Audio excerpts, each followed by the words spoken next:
삶의 의미를 큰 집, 높은 소득 이런 게 아니라 다른 곳에서 찾고자 하는 분들이 늘어나고 있습니다. 네, 특히 전원에서 제2의 삶을 일구려고 하시는 분들이 참 많아졌는데요. 그래서 오늘은 귀농, 귀촌을 통해 중장년 일자리 문제 해법을 찾아보는 시간을 가져보도록 하겠습니다. 노사발전재단 중장년 일자리 희망센터의 홍재희 컨설턴트님 함께 하시겠습니다. 네, 어서 오세요. 어서 오세요. 네, 안녕하세요. 네. 뭐 은퇴자라든가 이제 인생 후반을 계획하시는 분들이 귀농, 귀촌에 대해서 관심을 꾸준하게 가지시는 것 같아요. 네. 어떤가요, 지금 상황이? 네, 그 베이비부머 세대분들 중에서 66.3%가 은퇴 후 농촌으로 이제 이주할 의향을 갖고 계신다고 합니다. 네. 그리고 실제로 이 분들 중에서 구체적인 계획을 갖고 계시는 분들이 전체 응답자의 한 13.9%가 차지를 하고 있고요. 네. 그다음에 또 지난해 그 도시를 떠나서 시골로 돌아가신 분들이 모두 4만 7천여 명 정도에 이른다고 합니다. 4만 7천여 명요? 예, 예. 올해 이제 그 3월달 농림축산 그 식품부 자료에 따르면 귀농 가구가 전년 대비 11.4%가 증가를 해서 19,600명 정도가 증가를 했다고 하고요. 네. 특히 가장 많은 그 비율을 차지하고 있는 지역은 경북이라고 합니다. 예. 그리고 또 귀농 가구주의 그 평균 연령을 보면 52.8세. 52.8세로 나타나고 있고요. 네. 연령대에 대한 비율을 보면 40대 분들이 24.7%, 그다음에 그 50대 분들이 38.3%, 60대 분들이 19.6%로 차지하고 있습니다.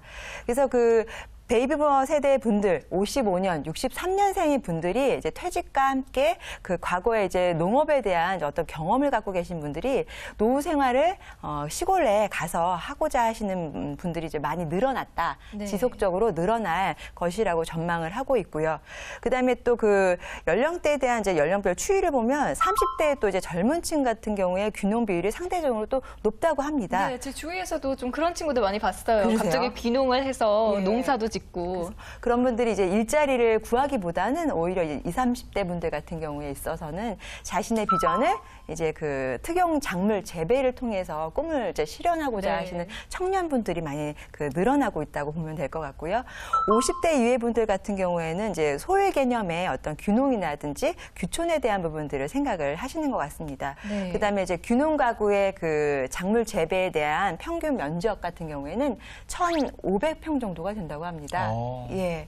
그리고 이제 그 농지 소유를 보면, 농지 소유에 대한 부분들을 보면 자기 소유를 갖고 계신 분들 같은 경우가 56.7%, 한 반절 정도가 되고요. 네. 예. 그리고 또 농업을 하지 않고 읍면의 전원 생활을 하기 위해서 이제 이주한 그 귀촌 하시는 분들을 보면 지난해에 이제 그 15,700명 정도에서 27,000여 명 정도로 많은 증가세를 하고 있다고 합니다. 또 특히 이제 시도별로 보면 경기도가 가장 많고요. 네. 경기도가 차지하는 비율이 한 42% 정도가 되고 네. 그 이후에 이제 그 경기도 이후에 이제 충북이라든지 강원도 쪽으로도 많이 또 귀촌을 하신다고 합니다. 네. 경기도 쪽에 집중하시는 부분들이 이유가 있죠.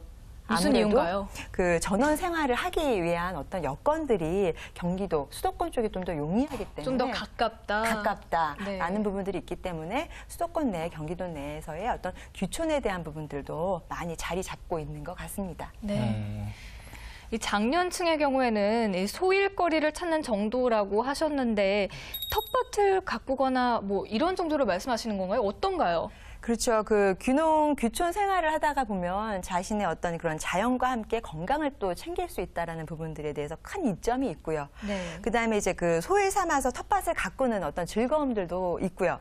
그 다음에 또 그 귀농이 아니더라도 귀촌 생활을 하면서 또 인근 내에 마을 단위로 해서 그 어떤 그 농작물 재배원으로서 일을 또 하실 수 있는 기회가 있습니다. 그래서 뭐 비닐하우스 내에서의 어떤 농작물 재배에 대한 인력들은 필요한 부분이기 때문에 보통 이제 월 단위로 해서 한 뭐 100만 원 내지 120만 원 정도 아니면 또 그 1급 단위로 해서 7만 원 정도 어떤 이런 부분들에 대한 경제 활동에 대한 것들도 가능하다라고 합니다.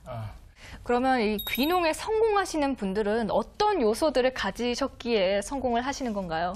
그 성공하시는 분들을 저희가 이렇게 살펴보면 그 농촌 생활에 대한 어떤 이런 그 장밋빛 희망망을 보시고 가시기보다는 농촌 사회에 대한 어떤 현실이라든지 그다음에 어떤 주민들과의 어떤 이런 그 이해의 폭을 넓혀서 접근하시는 분들이고요.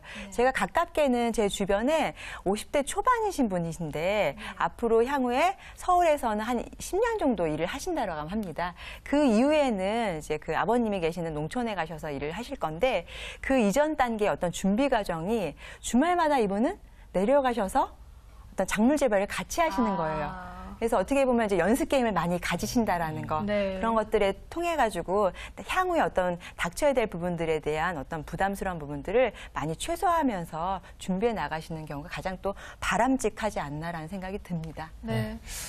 실패하는 분들도 많으신데 이 실패한 분들의 공통점은 무엇인가 이것도 궁금해지네요. 예, 그 정착에 실패하신 분들 같은 경우에 있어서는 또 다시 재이주를 하시는 분들을 보면 그 일자리에 대한 부족, 그다음에 또 어떤 그 소득에 대한 감소, 어떤 자금에 대한 어떤 조달에 대한 문제점. 그래서 가장 큰 부분들 같은 경우에는 경제적인 부분들에 대한 또 이유를 꼽고요. 아, 그래요? 네, 그리고 또 이렇게 보면 또 최근에는 그 웬만큼 의료 서비스가 잘 되어 있는데 과거보다는 많이 좋아졌죠. 네. 하지만 또 이제 자칫하면 연배가 있는 분들이 내려가셔서 생활하실 때 아직도 그 시골에서는 의료 서비스가 접근성이라든지 이런 부분들이 좀 어려움이 있기 때문에 네. 그런 불편함을 또 호소하셔서 다시 또 역으로 또 다시 도시로 이주하시는 분들도 종종 계십니다. 네.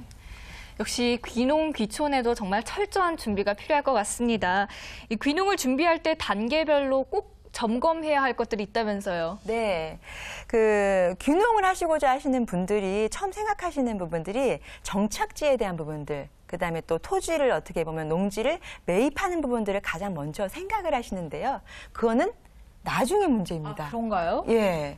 첫 번째 단계는 그 우선은 귀농에 대한 결심 단계입니다. 그래서 혼자만의 결심이 아니고 주변에 어떤 사전에 그 농업 관련된 기관이라든지 아니면 또 주변에 어떤 농촌 지도사 아니면 선배 귀농인을 통해서 네. 직접적으로 정보적인 부분들에 대해서 수집하셔서 확인해 보시는 게 필요하고요. 네. 그다음에 두 번째는 아까 말씀드렸던 가족들과의 동의입니다. 예, 가족들과의 동의입니다. 가족들이 선뜻 응하지 않다 하더라도 네. 시간적인 부분들을 어느 정도 갖고 충분히 의논하는 과정들을 절대적으로 가지셔야 될 것 같고요.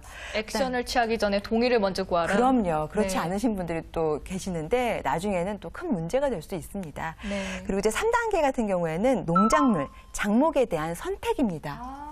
이 부분 같은 경우에는 맨 나중으로 생각하시는 부분들이 많은데 네. 이게 먼저 결정이 되셔야 됩니다. 그래서 자신의 어떤 그 여건, 적성, 기술 수준에 대한 부분들, 자본 능력에 대한 부분들을 가지고 작물 선택에 대한 부분들을 먼저 하셔야 될 것 같고요. 네. 그다음에 네 번째, 영농 기술에 대한 습득입니다. 그래서 어떤 선택한 작물에 대한 부분들을 직접 접하지 못하셨기 때문에 충분히 그 작물에 대해서 이해를 높이기 위해서 관련된 부분들에 대해서 교육도 받고 공부도 좀 하셔야 되겠죠. 네. 그리고 또 다섯 번째 단계가 바로 정착지 이제서야 물색입니다. 정착지 물색. 그렇죠. 네. 그래서 장목 선택을 하셨으면 정말 선택과 기술에 대한 습득을 통해서 어느 정도 준비를 좀 하시고 그와 관련된 부분들에 대해서 적합한 입지 조건을 선정하는 부분이십니다. 네. 그렇죠? 그리고 이제 여섯 번째 단계 같은 경우에는 정착지를 물색하신 이후에 주택에 대한 이제 농지에 대한 구입을 여섯 번째 단계에서 이행하셔야 될 것 같고요. 굉장히 흥미롭네요. 보통 이렇게 귀농, 귀촌을 생각하시는 분들은 이 주택을 먼저 구하시거나 땅을 먼저 구하시고 난 다음에 뭐 농작물 어떤 걸 하고 싶다 이렇게 생각을 하시는데 이거 되게 굉장히 흥미롭네요. 예, 이 부분에 대해서 굉장히 좀 그 유의를 하셔서 단계를 좀 두셔야 될 것 같습니다. 그리고 네. 일곱 번째 단계 같은 마지막 단계인데요. 구체적인 계획과 이제 수립을 이런 부분들을 하셔야 됩니다. 그래서 치밀하게 좀 더 체계적으로 나름대로의 어떤 향후에 대한 포트폴리오 사업 계획을 좀 수립하시는 게 필요할 것 같고요.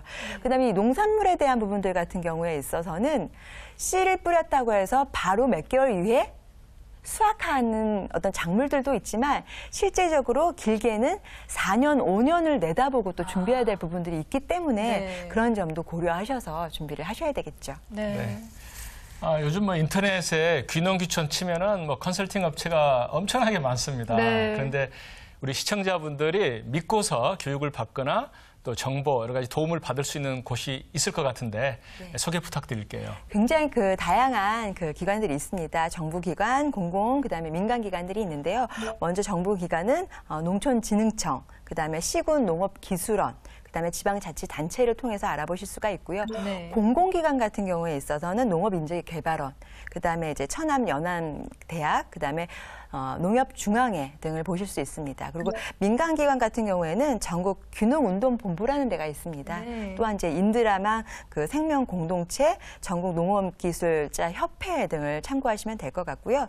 농촌진흥청 사이트 리턴 팜닷컴으로 들어가시면 다양한 이제 귀농 귀촌에 대한 정책이라든지 정보에 대한 부분들을 담고 있기 때문에 다양한 정보들을 확인하실 수가 있습니다. 네. 네, 이렇게 해서 귀농 교육기관에 관한 정보까지 들어봤는데요. 귀농 귀촌을 생각하시는 분들께 오늘 많은 도움 되었길 바라고요. 오늘 좋은 말씀 해주신 홍재희 컨설턴트님 나와주셔서 감사합니다. 감사합니다.